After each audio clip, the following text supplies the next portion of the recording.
Southeast Radio's Business Matters with Karl Fitzpatrick.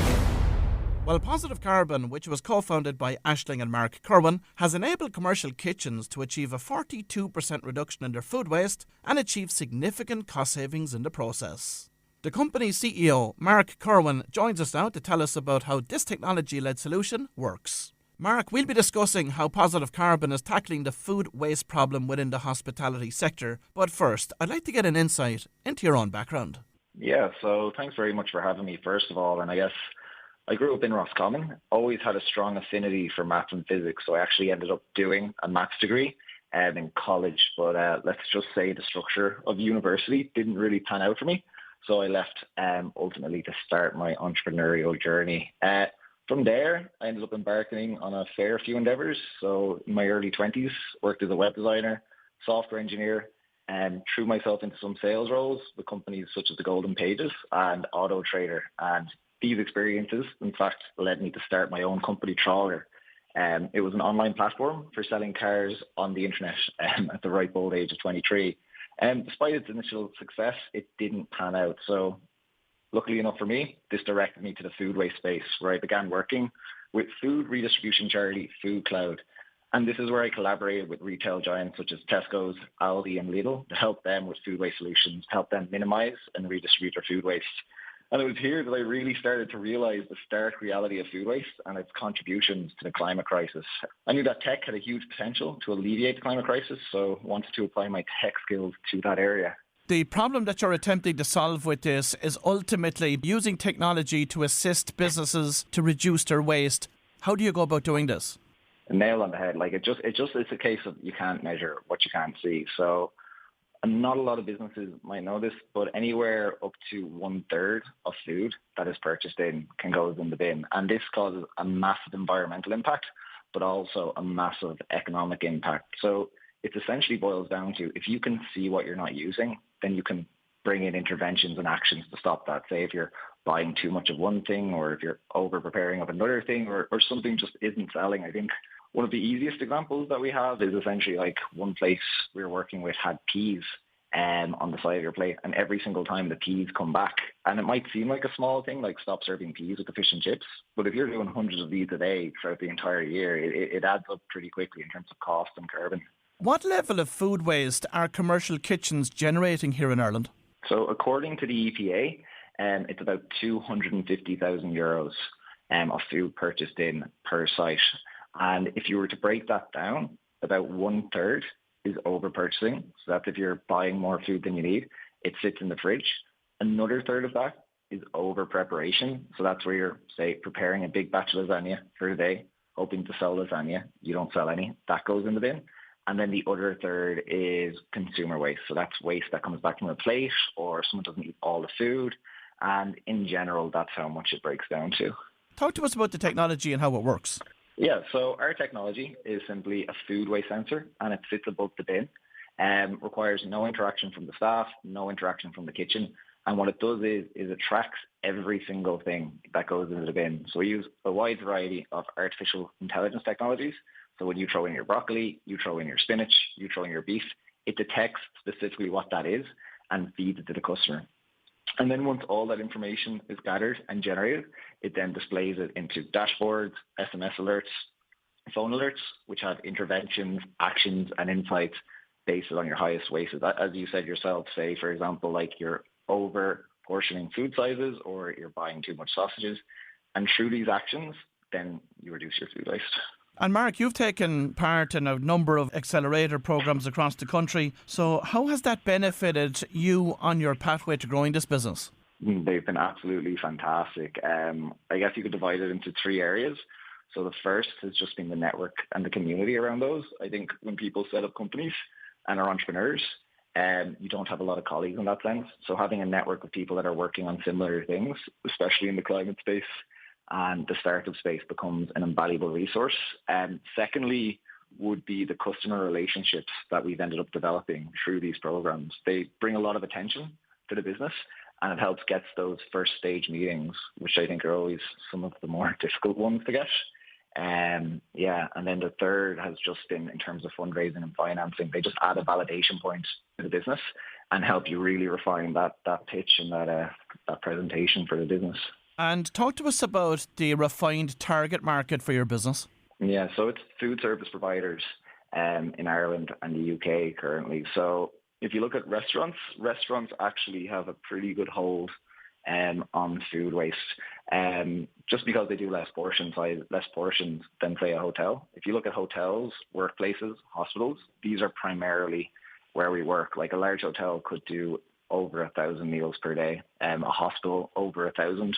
Some workplaces we work with could do over 5,000 meals a day. So this is where the biggest sources of waste are and where we put all our energy towards. So when you've approached these food service providers, what type of reaction have you got from them? Positive. It's something they want to do. So I don't think if you were to go to a business and you were to say, we want to give you absolutely every piece of item that you throw in the bin with actions on how to stop that happening in the first place, it's genuinely something that they want to do. And I think obviously the alternative is having staff sit around the bin doing manual logs, which is time intensive, and it's a difficult task in a kitchen, which is it's a hard environment to work in. And then giving them the tools and the data to do this is just something that I think surprised at first that we can deliver it, and then when we do deliver it, they're just so amazed at the amount of actions that they can take on it.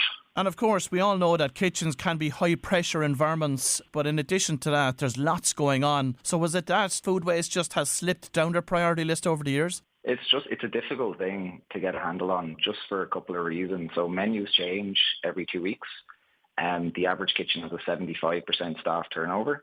So even by doing spot logs and spot audits, it's difficult to really bring stuff into place.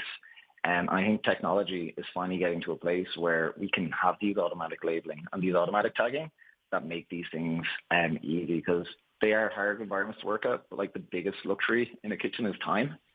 And especially if you have, say, 2 or 3 kitchens as you do in a hotel, just having the time to go in, check what's being thrown out, check all those things is difficult. And it's the ease of use, zero friction, that we really focus on when we're working with our customers. And Mark, what have been the characteristics and the commonalities between those kitchens that have been most effective and efficient in this way? Yeah, so the characteristics is they generally tend to be 3 or 4 servings per day. So if you take your typical workplace kitchen, they do breakfast, lunch and dinner. They could do anywhere above 1,500 meals a day. They buy in a large variety of food. They're very interested in buying fresh, local, sustainable produce. They're very, very interested in delivering a service of food which has no impact on the planet. They very much, like our customers and our clients, see the future in 2030, 2050, that having a kitchen that has no impact on the planet is just essentially a cost of doing business. And getting ahead of that and getting that in now is something that they're trailblazers on. And how many clients is Positive Carbon currently working with, and what process do you follow when you engage with a new client? Yeah, so we are about 100 now at this stage in terms of bins that we monitor. And then when we engage in a client, it's through various events, such as like just sustainability events, catering events, and then also direct outreach as well. Like, surprising for us, one of our biggest drivers of business over the past year has been word of mouth. Our products, we have an absolute insane focus on products, and our customers love it and are recommending it to people left, right and centre, or even showing the dashboard, showing the data, showing what's possible. And that's been such a massive driver for us, is just customers love our product and talk about it. And what does your onboarding process then entail? It's pretty simple. So once we onboard someone, we send out a technician, they install the camera, and from the next day, you start getting food waste data. And is there a training element required in terms of training kitchen staff and maybe chefs in relation to this? So how it really works is every kitchen is almost different, right? And no one knows their kitchen better than the chefs that work there. So our job is just to provide them with the information and the data to be able to do these things. In terms of the training element, it's just a matter of building it into your daily routine. So similar to a HACCP, where you have your daily health and safety check, you just have your daily food waste check, where it's yesterday, look, we prepared too much of this, we bought too much of this, and just creating that continuing change. And Mark, what level of savings can be achieved through Positive Carbon? Yeah, so far in some of our sites, we've seen savings of €88,000 per year with a 42% reduction in food waste.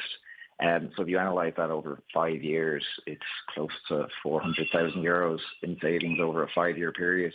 with a food waste program in place, like it's possible to 5x your GP margins through just proper portion control, reduced purchasing, and the savings are pretty good.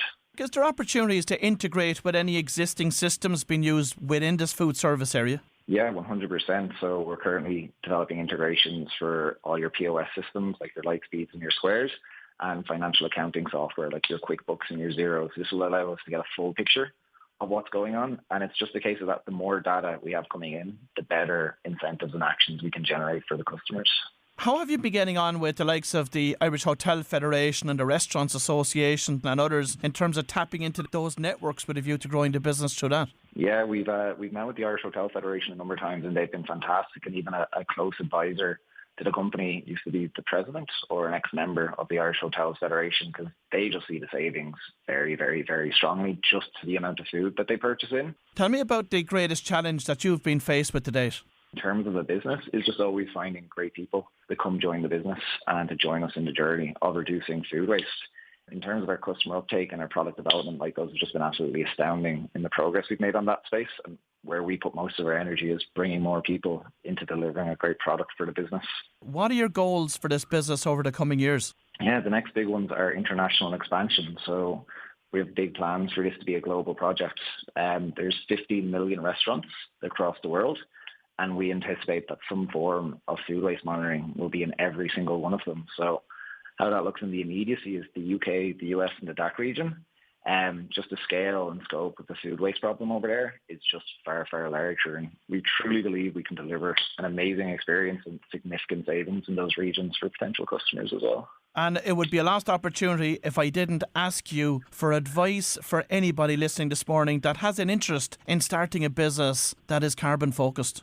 Yeah, I think it's a lot easier for carbon-focused businesses in the sense that it's a cause you really care about. So even through the highs and the lows, it becomes easy to stick to the mission and easy to get on with the job as well. But I'm truly of the belief that the same way 30 years ago, there was no such thing as an internet business, and then internet businesses came, and now every business is an internet business, where mattresses on the internet, radio on the internet, media on the internet. The same thing's going to happen with carbon. So it doesn't matter what you're interested in, whether it's low carbon media, low carbon concrete, low carbon energy. It's really going to be the lens that all businesses will be viewed at over the next 10 years. So the opportunity is immense. Well, if you've just tuned in, that was Mark Kirwan, the CEO of Positive Carbon, and I'd like to thank Mark for sharing the success of this tech-based solution with us this morning. Southeast Radio's Business Matters with Karl Fitzpatrick.